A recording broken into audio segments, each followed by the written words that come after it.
Bismillahirrahmanirrahim. Assalamualaikum warahmatullahi wabarakatuh. Perkenalkan, nama saya Dino Meranggraini dengan NIM 200301500029 dari kelas PJKRA. Nah, di sini saya akan menjelaskan tentang diskursus makna dalam perkembangan olahraga masyarakat. Seperti yang kita ketahui bersama, perkembangan olahraga di masyarakat saat ini memperlihatkan banyak dimensi dan memainkan peranan penting dalam kaitannya dengan keberhasilan pembangunan. Dalam implementasinya, olahraga tampil dalam beragam istilah yang mencerminkan arah orientasi dan kekhasan masing-masing. Kita mengenal istilah olahraga amatir, olahraga profesional, olahraga kesehatan, olahraga prestasi, olahraga pendidikan, dan olahraga rekreasi. Adapun kategorisasi ini secara singkat dapat saya jelaskan sebagai berikut. Bagian A, olahraga amatir dan olahraga profesional. Seorang profesional bermain untuk memperoleh bayaran sebagai mata pencarian. Adapun ilustrasi singkat yang menggambarkan kasus dalam olahraga profesional yaitu pada tahun 1927, seorang penduduk Madrid, Don Santiago, memberanikan diri membawa kesebelasan Real Madrid untuk suatu turnamen ke Amerika Serikat. Perlawatan itu menghasilkan cukup banyak pendapatan. Karena itu, para pemain Real Madrid memutuskan serentak menandatangani kontrak sebagai pemain bayaran. Peristiwa itulah yang menandai pertama kalinya sepak bola bayaran di benua Eropa. Sebelumnya sudah ada sepak bola profesional di Inggris, tetapi masih belum jelas. Baru sesudah Spanyol menjadi pionernya, maka sepak bola profesional merajalela. Menjelang Perang Dunia Kedua, seluruh Eropa bebas atau non-komunis menganut sepak bola bayaran, kecuali Jerman, belum ada Barat dan Timur, Netherlands, Belgia, dan negara-negara Skandinavia. Tetapi segera sesudah Perang Dunia Kedua, negara-negara ini pun turut mengadakan sepak bola bayaran karena terpaksa. Semua pemain terbaiknya dibeli luar negeri. Dari uraian terlintas, nyatalah bahwa sepak bola profesional berlaku di negara-negara bebas atau non-komunis. Profesional dalam olahraga adalah olahraga dengan bayaran sebagai mata pencaharian. Karenanya, seorang profesional tidak berolahraga karena kesenangan untuk memperoleh uang sebagai nafkah hidupnya. Meskipun demikian, tidak dapat dikatakan bahwa seorang profesional itu tidak sportif lagi. Jika seorang olahragawan profesional bermain kasar, licik, atau curang, ia tidak akan disukai oleh penonton yang membayarnya dengan membeli karcis. Olah-ragawan profesional demikian akan kehilangan penggemarnya. Seorang profesional tetap berusaha keras atau berjuang untuk tantangan yang dihadapinya, bahkan dengan keterampilan yang tinggi dari kegiatan fisik yang dikerjakan. Di Indonesia, profesionalisme dibenarkan karena dapat memperluas lapangan kerja. Organisasi profesional dalam olahraga mempunyai aturan tersendiri dan tidak sama dengan organisasi olahraga biasa pada umumnya. Administrasi olahraga profesional diatur sebagai administrasi niaga yang dipimpin oleh seorang manajer. Roda administrasi dijalankan oleh sejumlah pegawai yang juga digaji dan tidak dilakukan oleh orang-orang yang secara sukarela menjadi pengurus seperti dalam olahraga biasa, yakni yang menjadi anggota organisasi olahraga amatir. Profesional di Indonesia belum berkembang seperti di negara lain, khususnya negara-negara liberal. Di negara-negara sosialis tidak kenal profesional. Segala segi kehidupan di sana diatur dan menjadi tanggung jawab negara. Demikian pula hanyalah dengan olahragawan. Kehidupan mereka dijamin oleh pemerintah dan memperoleh gaji seperti pegawai negeri. Mereka tidak memperoleh bayaran karena prestasinya, tetapi sebagai warga negara, mereka bekerja untuk negara dengan melatih diri dan bertanding sebagai tugasnya. Bagi mereka ini diberikan status amatir negara. Jadi bukan profesional, meskipun segala kebutuhannya disediakan pemerintah, termasuk fasilitas latihannya, tapi bukan pula amatir yang berolahraga demi kesenangan belaka.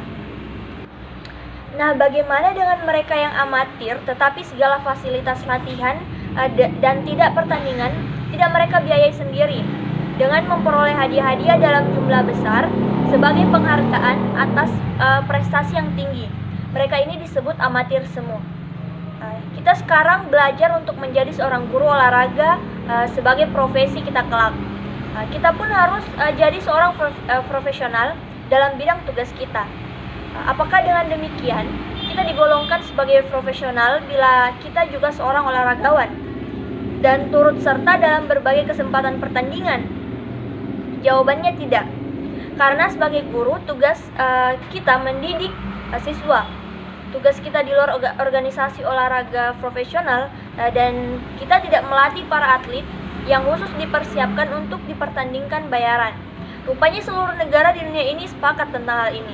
Kita pun harus jadi seorang profesional dalam bidang kita. Artinya, kita harus menjadi seseorang yang benar-benar ahli dan dapat diandalkan. B. Olahraga prestasi dan olahraga kesehatan. Yang pertama, olahraga prestasi. Prestasi olahraga di dunia semakin menunjukkan kemajuan yang dramatis di tahun-tahun belakang ini. Hasil evaluasi dan analisis mengenai juara-juara dunia menunjukkan bahwa atlet-atlet yang mampu menghasilkan prestasi yang intensif hanyalah atlet-atlet yang pertama yaitu memiliki fisik yang prima, kemudian menguasai teknik yang sempurna, memiliki karakteristik psikologis dan moral yang diperlukan oleh cabang olahraga yang ditekuninya, cocok untuk cabang olahraga yang dilakukannya, dan sudah berpengalaman berlatih dan bertanding bertahun-tahun. Adapun beberapa kendala yang bisa kita jumpai dalam olahraga prestasi yang sudah sering menjadi isu nasional adalah yaitu masalah manajemen keolahragaan nasional. Kemudian organisasi induk olahraga belum melaksanakan program pembinaan jangka panjang secara konsisten dan berkesinambungan. Kemudian penyerapan dan pendekatan ilmiah dan teknologi dalam olahraga masih terbatas. Adanya kesenjangan yang cukup lebar antara pemain-pemain top dengan pemain-pemain kadar dalam kemampuan dan prestasinya. Sistem pemanduan bakat selama ini dilakukan secara alamiah, terasa kurang memperlihatkan hasil yang memadai, dan kelemahan proses pembinaan di tingkat dasar atau pemula. Potensi nasional adalah potensi massa. Apabila kita mempertimbangkan kemanfaatan olahraga bagi pembangunan nasional, maka menjadi kewajiban bagi kita semua untuk membinanya secara sadar dan terarah menuju kepada masa bangsa Indonesia seluruhnya. Telah terlampau sering banyak orang membicarakan soal permasalahan gerakan olahraga. Banyak usaha-usaha ke arah itu telah dimulai dan dilaksanakan. Jutaan rupiah telah dikeluarkan untuk pekan olahraga, untuk mendirikan pusat-pusat olahraga. Namun hasilnya sebagai pembinaan potensi nasional belum atau tidak nampak, karena usaha-usaha itu belum merupakan usaha massal. Pembinaan olahraga prestasi sekarang bukan pembinaan potensi nasional. Dengan tidak mengurangi penghargaan dan segala usaha dan jeripaya yang telah diperlihatkan oleh beberapa instansi pemerintah maupun swasta dan pengorbanan yang telah diberikan, namun selama usaha-usaha itu masih ditunjukkan pada pembinaan mereka yang dipilih dari seleksi setempat, sekali lagi semata-mata dari mereka yang berkesempatan melatih diri, maka hasilnya selalu hanya merupakan hasil perorangan. POM sebenarnya hanya merupakan mercusuar yang memamerkan kepada dunia luar potensi yang gilang gemilang dari beberapa perorangan yang berdiri di atas dasar bangsa yang telah mempunyai potensi yang rendah. Akibat daripada kurangnya permasalahan olahraga, tidak jarang didengar kurangnya bibit atlet. Kepergian seorang juara tidak jarang menimbulkan kehebohan, seolah-olah ia hanya satu-satunya orang yang dapat diandalkan, satu-satunya yang dapat mempertahankan kehormatan negara. Prestasi sebagai alat pendorong atau insentif. Tiap orang ingin melebihi orang lain. Sifat naluri ini yang terdapat pada tiap orang yang sehat adalah tenaga pendorong yang menyebabkan ia belajar, berlatih untuk mencapai prestasi yang menempatkannya pada tingkat lebih tinggi daripada orang lain. Sifat yang sehat harus dibina dan dihargai, agar tetap jadi pendorong tanpa pemujaan-pemujaan yang dapat merusaknya. Yang kedua, olahraga kesehatan. Perkembangan olahraga di sekolah dan perkembangan tingkat kesejahteraan masyarakat berkaitan erat dengan perkembangan olahraga kesehatan di Indonesia. Istilah olahraga kesehatan menjadi populer sejak tahun 1980. Namun olahraga kesehatan sudah dikenal sejak 50 tahun yang lalu, khususnya sejak zaman Jepang dan dengan memperkenalkan Taisho yang merupakan olahraga massal bagi murid-murid sekolah. Sebelum tahun 1945, yaitu pada zaman Jepang yang setiap pagi murid-murid sekolah mendapatkan acara kegiatan jasmani massal yang disebut kesehatan. Dalam perjalanan waktu selanjutnya, olahraga kesehatan di sekolah mengalami pasang surut dan keadaan surut yang terbesar pada masa olahraga pada tahun 1961 sampai 1966. Pada waktu itu, kegiatan olahraga di sekolah lebih diarahkan kepada olahraga prestasi, sesuai dengan kebijakan pemerintah pada waktu itu dengan diadakannya lembaga departemen olahraga. Pada sekitar awal tahun 1975 disebarluaskan bentuk olahraga kesehatan senam pagi Indonesia seri A, B, dan C. Terhadap SPI tersebut, Prof. Soemowerdojo dalam pidato pengukuhannya pada tanggal 7 Agustus 1976 menjadi guru besar ilmu faal pada Fakultas Kedokteran Unpad, menyumbangkan kritik membangunnya sehingga pada sekitar tahun 1977 disusun SPI seri The Tim Ahli Ilmu Faal dari Bandung yang terdiri dari Prof. Soejatmo S, kemudian Prof. Dr. I.S. Santoso G, dan Dr. Andes Joko Martono yang dilibatkan dalam penyusunan ini mengemukakan bahwa olahraga kesehatan harus disusun berdasarkan prinsip aerobik. Artinya kaidah aerobik harus menjadi landasan dalam menciptakan gerakan-gerakan olahraga kesehatan. Secara umum, ciri olahraga kesehatan adalah yang pertama yaitu massal. Artinya olahraga kesehatan dapat diikuti sejumlah besar orang secara serentak. Kemudian yang kedua, mudah. Artinya, gerakan olahraga kesehatan mudah diikuti dan dapat dilakukan dengan baik oleh anak-anak, dewasa, maupun manula. Kemudian yang ketiga, murah. Artinya tidak memerlukan peralatan maupun ruangan khusus untuk melaksanakannya. Kemudian yang keempat, meriah. Artinya dapat membangkitkan suasana santai dan gembira, bebas stres dan memungkinkan silaturahmi yang lebih baik. Kemudian yang kelima, manfaat dan aman. Artinya manfaat dapat dirasakan baik lahir maupun batin, serta kecil kemungkinan terjadinya cedera. Apabila masyarakat telah mengetahui dan merasakan dampak dari olahraga kesehatan yang dilakukan secara rutin, maka perlu diupayakan menjadi bagian pendidikan hidup sehat yang perlu dikembangkan di masyarakat luas.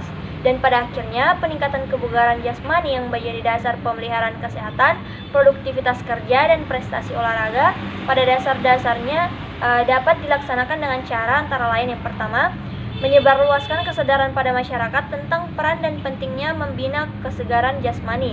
Hal ini dicapai melalui pendidikan jasmani secara berkesinambungan dari tingkat dasar sampai perguruan tinggi, kemudian penyuluhan kepada masyarakat seperti melalui gerakan bersama atau pekan kesegaran jasmani, gerakan jalan massal, tes aerobik bersama, dan lain-lain. Kemudian pekan-pekan olahraga yang dilaksanakan secara teratur dan memanfaatkan media massa secara luas dan terarah. Kemudian yang kedua, menciptakan suasana yang kondusif untuk pengembangan kesegaran jasmani seperti penetapan persyaratan kesegaran jasmani pada sekolah-sekolah, pekerjaan, kenaikan pangkat, dan lain-lain. Kemudian yang ketiga, mengembangkan sarana dan prasarana yang memudahkan masyarakat melakukan latihan secara teratur, rasio penduduk dan sarana olahraga umum. Kemudian yang keempat, mengembangkan ketenagaan yang menunjang upaya kesegaran jasmani seperti pelatih, instruktur, guru olahraga, dokter, dan paramedis, dan sebagainya. Karena tenaga-tenaga tersebut perlu dikembangkan secara sistematis. Kemudian yang kelima, pemberian penghargaan terhadap mereka yang tidak memiliki kemampuan fisik yang terbina baik atau reward system. Kemudian yang terakhir, pengembangan produk legislasi yang menjaga agar tidak terjadi malpraktik dalam proses berlatih. Mungkin ini saja yang sempat saya paparkan mengenai diskursus makna dalam perkembangan olahraga masyarakat. Lebih dan kurangnya mohon dimaafkan. Wassalamualaikum warahmatullahi wabarakatuh.